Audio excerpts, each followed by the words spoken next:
First off, I'll just welcome you here. Thanks for being at my place. I've been at your place. It's awesome. I love you having you here at our place.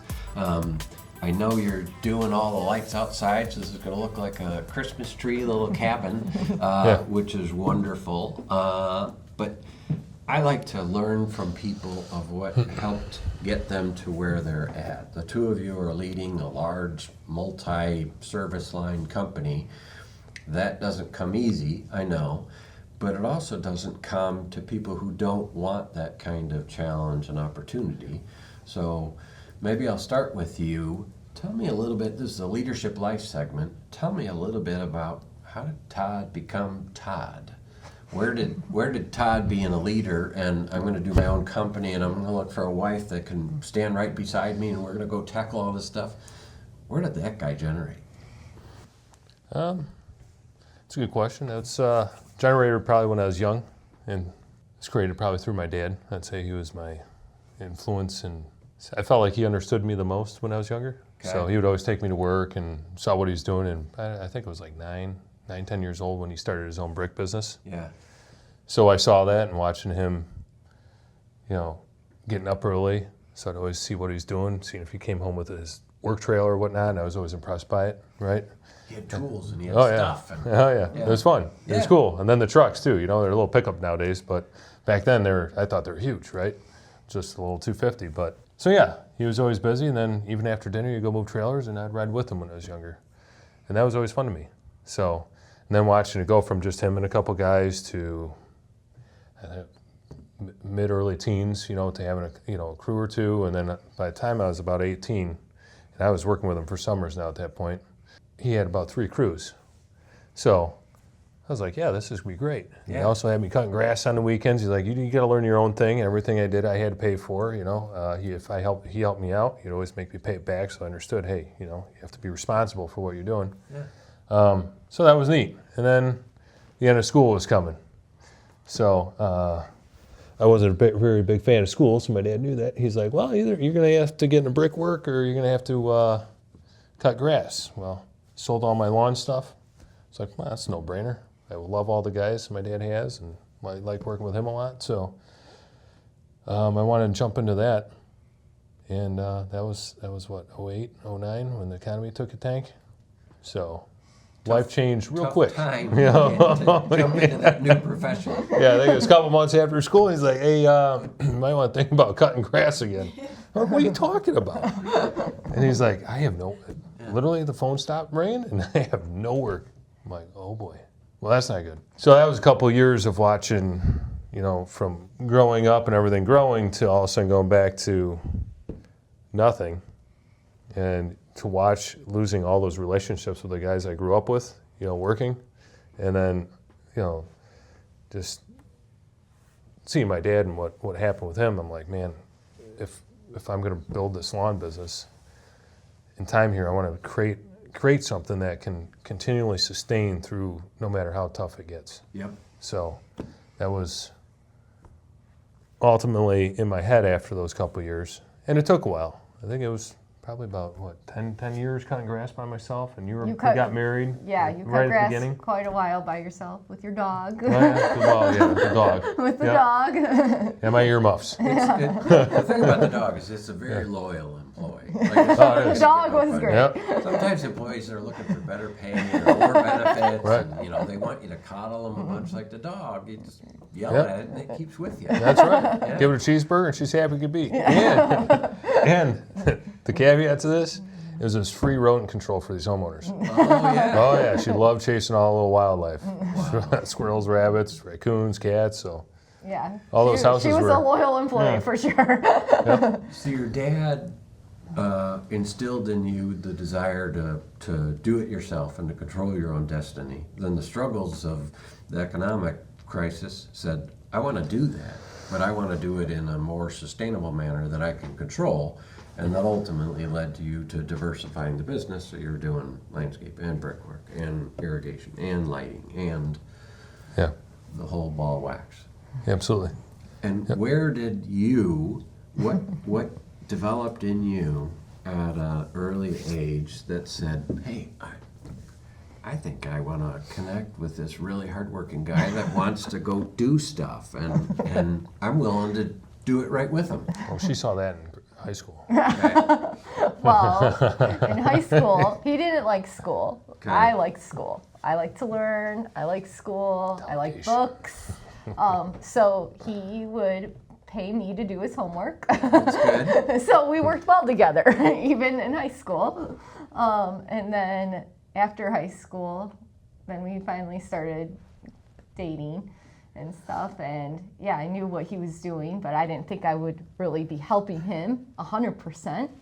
But as it kept growing and stuff, and yeah, I kept helping him a little bit more and more, or giving him advice, and before you knew it, he's like, "Here, let's go! Like we're gonna start doing some things." And we kept listening to more and more leadership books and YouTube videos and things like that. And before you know it, we're like, "Well, let's try this." And he talked to his building connections from the brick business and got landscaping work through that, and slowly it just started growing. And before you know it, you're in the day-to-day of where are we going with this? What's, the plans here? And you just keep listening and learning, and before you know it, you're here. You hit the nail on the head. You just keep listening and learning. Yeah. And that's, I think, the evolution of entrepreneurs is if you're not continuing to listen and learn, you do go out of business. Like you start a business, whatever it does, but it ultimately goes away. If you don't constantly listen and learn and say, okay, maybe what we're doing doesn't fit just right there. How do we do that a little bit better? Or how does the team get a little bit better? Yeah, and I would say now that it's growing, it's learning how to, connect with people, working on the relationships, creating processes that are simple enough for people to replicate and people to understand. And I would say that's what we're learning now, is how to make that setup like that, how to make it scalable, how to make it reproducible, make sure that whatever your vision is, that's how it rolls out every single time. Right. Yeah. That's tough to do. Yeah. Yeah, takes a long time. We got to keep after it. So, as a leader, who inspired you when you were a young person growing up? Well, my parents both, my dad too was self-employed. He was a farmer, he went into trucking, he was kind of also self-employed, but like Todd's dad too, he didn't have a ton of employees or people underneath him, but that drive was always there, and same with my mom too. She helped my dad in his business, so it wasn't like, oh, why would I help him? That wasn't a question. That's how you grew up. That's what I grew up with, so I knew that lifestyle and that family environment. It's not like I was like, oh, I'm not going to help you. Like, that's not my spot, but that's what I grew up around too. And just watching them, it worked good for them. So you just, kind of jump on board, you do what you got to do to make it all work, at the end of the day. So family values, faith, trust, integrity, honesty, hard work, that, from what I've learned, that's essentially your daily mantra. You get up and just think, that's what we'll do today. All those things. I throw them out the window. Throw them out the window? Yeah. You don't need to spread it out. Come on now. But yeah. Those are obviously very, very important to you. Absolutely. How do you make sure that's demonstrated in a company every day? It's not easy, I would say, to do it oneself, but it's particularly challenging to have that extend to 2 or 3 or 4 or more people. How do you do that? Well, I'd say starting the day very early with devotions and prayer, and then it's heading to the gym. So that's also where, just kind of free up my mind, wake me up. Yep. And also working on a good morning message for the team, and get my mind in the right place for the day. I think that's huge. I would say also, though, it's slowly, you started with more and more crews. We started eating together on Friday nights, which you guys came out for that, which created naturally a family more type environment. Like our kids would be with our guys on Friday nights eating together, and that slowly grew. At first I made the food, but that got out of hand control. quickly. Yeah, You know, I couldn't quite do that anymore. But we still do all get together and we break bread together as a team regularly. And I think that's super important to be able to eat and talk about not just work stuff, Talk about life. life. Yeah. And we all have a life we want to live. We all want to enjoy working together. Like, I don't want to go to work.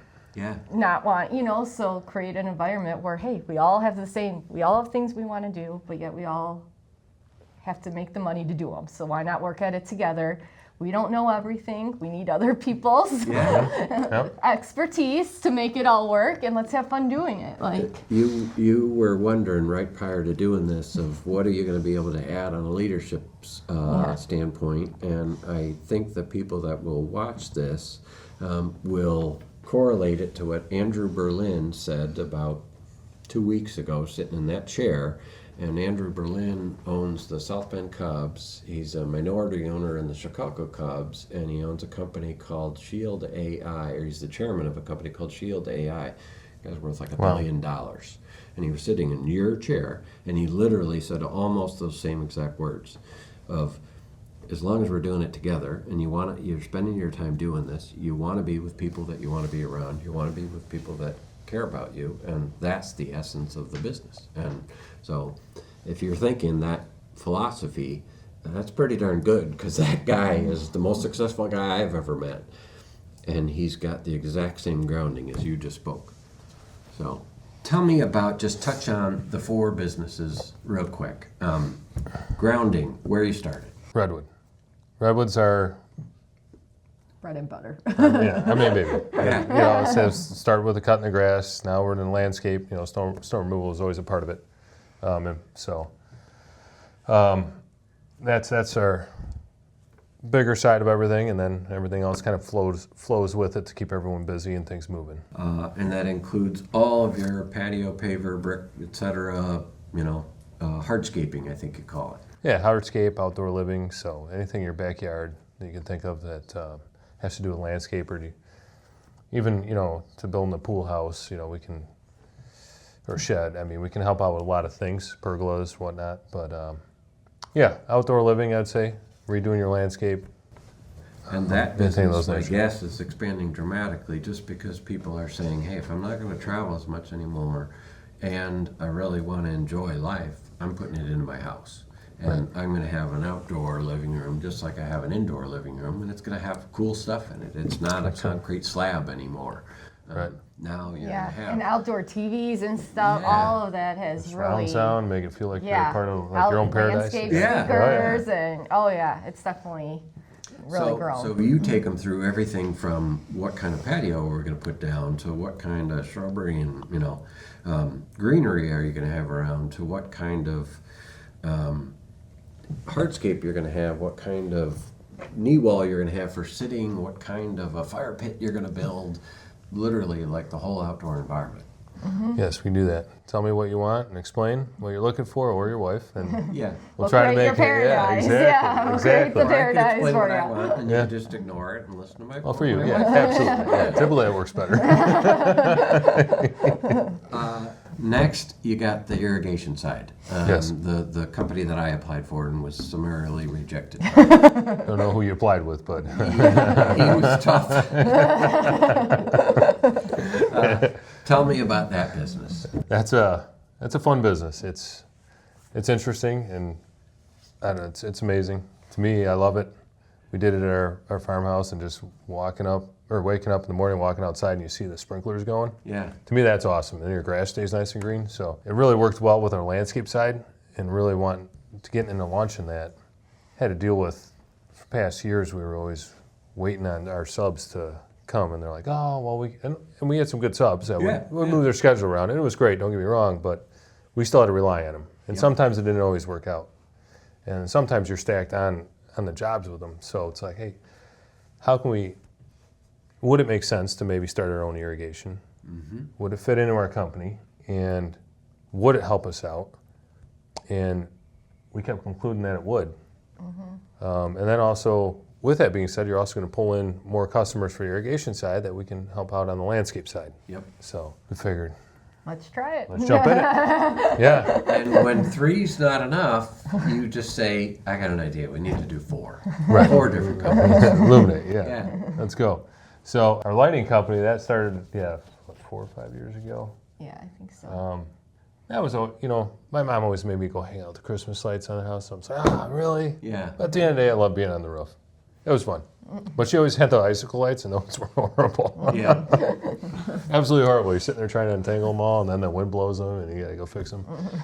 So anyhow, I don't recommend those. But if you want them, we can do them. So my guess is you help people who are right about now saying, hey, listen, myself or my wife or both of us would really like the house looking awesome for the holidays.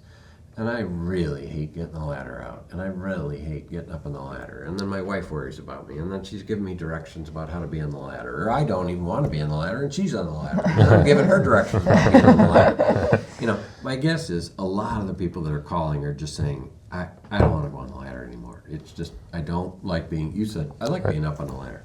Most people say, I don't like it. And it's a risk. And I'm 6 years old. I don't want to be on a ladder anymore. If it goes pear-shaped, that's really not good. No. So it's not likely to go bad, but if it does go bad, it's really bad. If you're Oh, yeah. older, why don't you have a guy or team that just comes out and does it for you? And that's what you guys do. I think that's a great service, but like you said, it's not just you put up white lights anymore and, it's a string of little bulbs, C9 bulbs or little icicle lights. Now you're putting, a whole different kind of product up. Yeah. So we do have your standard Christmas lights that you can hang up, but yeah, we also have Omni is a new one we're doing, and Omni And or Inception. Inception. Yeah, and Inception lighting too, which is permanent lighting options that you control with an app, and then that's becoming way more popular. And there's millions of options out there, but these are the two that we install. We will install customers' Govee lights also for them. We don't keep those in stock. We have them purchase them, but with it being so popular, we were like, why not help people out and at least install them for them? Yep. We'll get them up there for you. We'll go to your peaks and put them all up, but then it's it's yours from there. Yep. But yeah, the other permanent lighting options we have are, we've done Inception for quite a few years now. Okay. And then, Omni's a new one that's in the market right now that we're getting trained on at the current moment. So, Tell me a little bit when you're thinking lighting, like I remember, you get a string of C9 bulbs and you stick them up there and then plug another one into them. It's a lot more decorative now, or even you're just talking about Christmas lights. There's probably 10 different kinds of Christmas lights you could put up. oh yeah, there's so many lot of options. options for how people are doing it. Really festive and crazy, really polite and delicate and subtle, Yep. and Oh, everything yeah. in between. Yeah. Yep. Yeah. There is.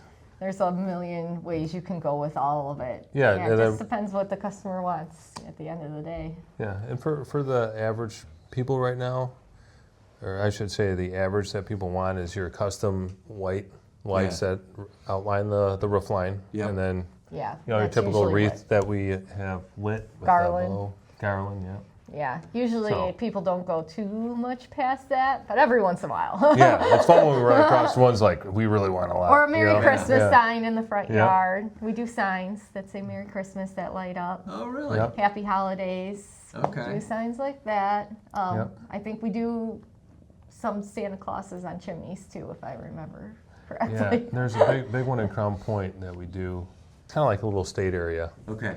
And we do their houses, the roof lines. It's got a silo and also a bunch of their pine trees, and they have pine. Like, it's super beautiful when we're done. Wow. Super. So that's one of our bigger ones, I'd say. Yeah. And it stands out, and people compliment that one a lot And there's too. one in So, Crete that's on like a tour, a light Yep. tour that we do. That their whole house, I think everything's covered in lights pretty much. Yeah. Yeah. It's, So you do have the fun customers too. Yeah, They're we like, have hey, some we want fun this ones, stacked too. out. Yeah. So yeah.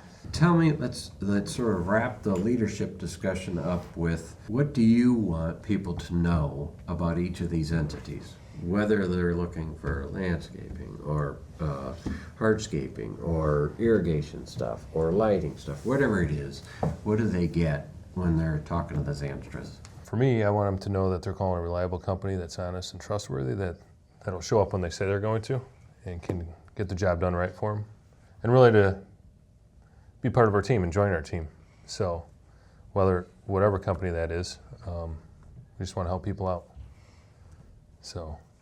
Yeah, I don't know if I can add too much to that, but yeah, make sure we give a good experience, and that, yeah, you're almost part of our family once you become a customer of ours. We're out there to make sure you're taking care of whatever division, whatever division it is. Even if we do your landscaping, not your irrigation, if something comes up, call us. We'll check it out. Yeah. So, It's okay. Like, we'll give you our advice or what we think, and if you don't use us, that's okay, but we're here to help.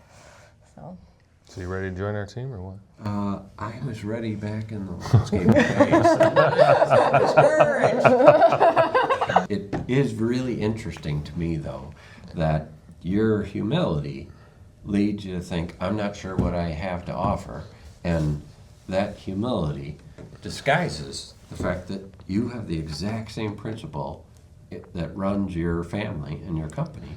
And obviously you espouse it all the time. That's the exact same principle that really, really successful people have.